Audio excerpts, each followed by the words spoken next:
Hello, everybody, and welcome to Forever Sports.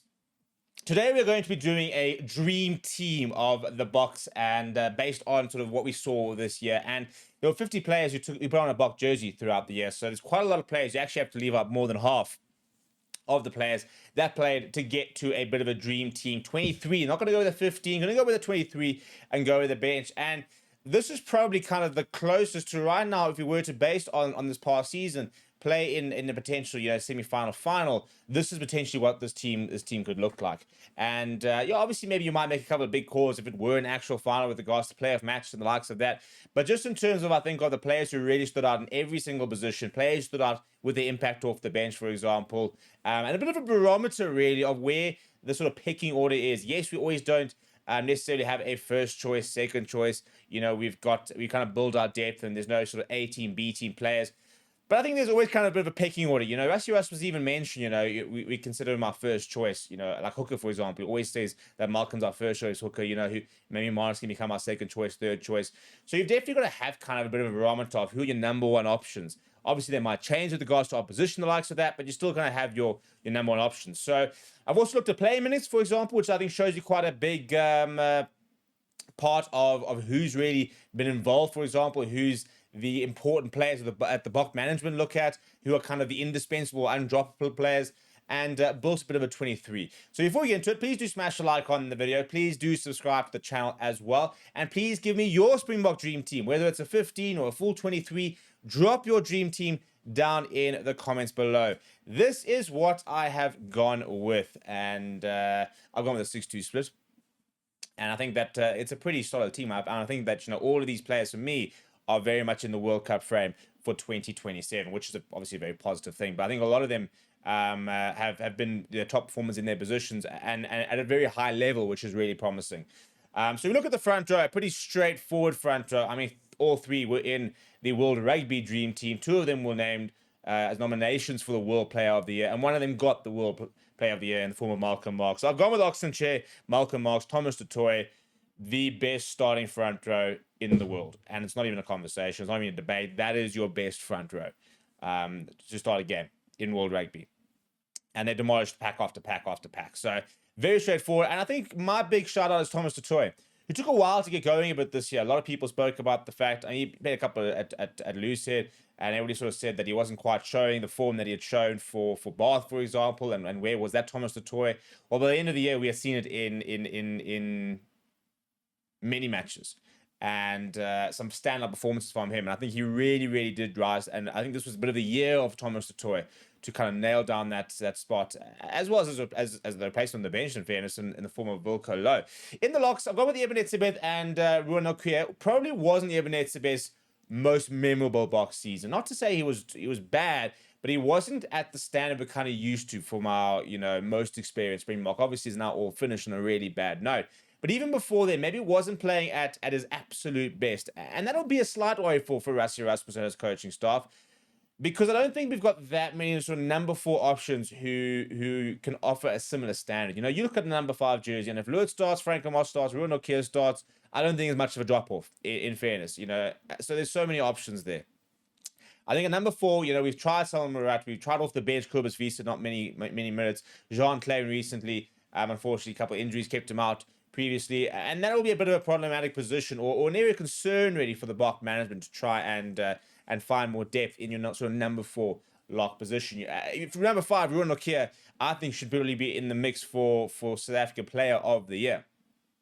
I think he's been absolutely tremendous. I think this has been a year where he has broken through. I think last year he had shown a couple of good cameos and it sort of showed he should be around the squad. Now he's become completely undroppable from the 23. He played the second most minutes for the Boks this year. And, whether it's midfield lineouts, whether it's just the endless work rate under the high ball, he is the Franco Master Regent, really, with that kind of engine that he's got, and becomes such an important player with the way we want to play and our set pieces and the likes of that. Back 3, also very straightforward. It's Sia Khaleesi, Peter Steph, the Toy, Jasper Visa. If we didn't matter who we played, if we had to play World Cup Final tomorrow, that would be our back 3. Sia getting to his 100 this year, continuously to being very consistent. Peter Steph, the Toy, once again nominated for World Player of the Year. And I think Jasper Visa has arguably had the most standout performances of the lot. Since he's come back, he's had that jersey under lock and key. and he sent a strong message to, your Albert Lowe's, Cameron Harnecombs, your Evan Lewis's, your Johan Augustus. This is my jersey. Come and try and take it, but this is my jersey, because he's just been absolutely brilliant since coming back. It is a position I think we do need to try and work on next year, and hopefully we'll get Albert Lowe back to his best, and hopefully we'll see Cameron Harnecombs start to push, and Johan Augustus, who's fitted into Ulster so well. But at the moment, Jasper Wiese has been phenomenal. And then in terms of probably one of the best combinations in world rugby right now in the 9-10, Kobus Reinach and Sasha Feinberg-Amazulu. The exciting thing from a Springbok point of view is that combination is only going to grow as they go and play the rest of the season together at the Stormers. But Kobus Reinach has quietened a lot of doubters. It's been his best Springbok season by a mile. And interesting that he was a player, if you look from an age point of view, was kind of in the red category at the beginning of the year. You now look at him and think, well, he'll be our starting scrum half come the World Cup right now. Grant has been fantastic off the bench, but Kobus Reinach's been so reliable. And then Sasha, I mean, what a season he's had. The most tries scored by a Springbok fly half ever.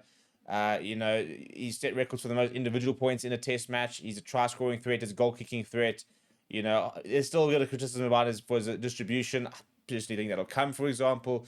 But and that's the exciting thing, is the fact that you're looking at a world-class player or a world-class season.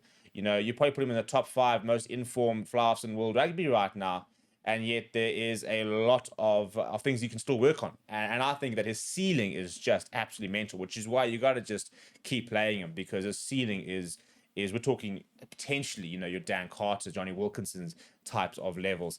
Then it comes interesting. Now, in the centre, I've got with Damon Delendi. That's quite a straightforward decision. Most minutes from the box. Andre Esterhuizen's had some really good games in inside centre. Damon Delendi, for me, is still your go-to man. I've gone with Caine Moodie outside centre. I think, if there's a final tomorrow, they'd probably play Jesse Creel, maybe a bit of a slightly safer option. But I've been really impressed with what I've seen from Caine Moodie at outside centre. Offer something slightly different, more of an aerial threat, for example, probably more of a running threat. Jesse Creel, very defensively sound. Got a very good work rate. So they offer you two very different things. But I think Caine Moodie's had a breakthrough season. I mean, he's already a World Cup winner, but he's kind of always been a bit part player, hasn't he? Had cameos here and there, had some good performances. But I think this year he suddenly, knocked the door down and said, I'm here, and it's time for the Caine Moodie show. And the fact that I think he played, the 6th or 5th or 6th most minutes in the Bok jersey this year shows you exactly that. From the wings, maybe controversial. I'm with Ethan Hooker at 11. I think he probably had a better year than Kurt Lawrence, in all honesty. Obviously, World Breakthrough Player of the Year nominee. It's the high ball, it's the aerial threat, really, that brings to play, as well as his versatility, being able to play in the centres. So that was probably a bit of a tough call. Kurt Lawrence, when he's been back, and he has missed a couple of games due to injury, just scores tries for fun. But Ethan Hooker's been fantastic. And number 14, Cheslin Colby, that's a pretty straightforward decision. Edwin van der Merwe, I think, has had a pretty good season to remember. Caine Moodie's had some good moments, number 14 jersey. But we all know that King Cheslin is in that number 14. And the number 15 jersey, I mean, it's funny, I played a fussy the season he had last year, for example. Everybody kept saying that was his 15 jersey. Well, Damon Blimps has come back and reminded everybody just what he's all about. And if he stays fit, he's World Player of the Year nominations category, really.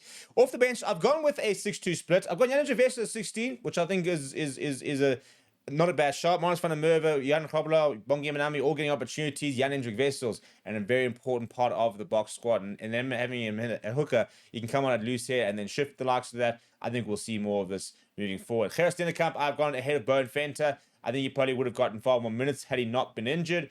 And I was very impressed with his outing in the end of year 2. I think Bowen Venter got progressively better.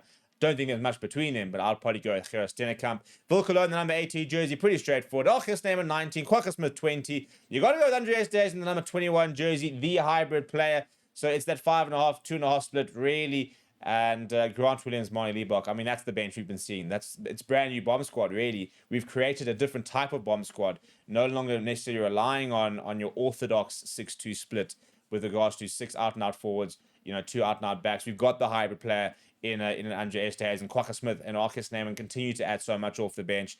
That All Bulls front row as well have been fantastic. And Grant Williams and Marnie Liebach, especially as a combination, have been electric whenever they've come on. So that's my dream team. What is yours? Let me know down in the comments below. Smash a like on the video. Subscribe to the channel as well. Thank you very much for watching. My name is Steve. I'll chat to you soon.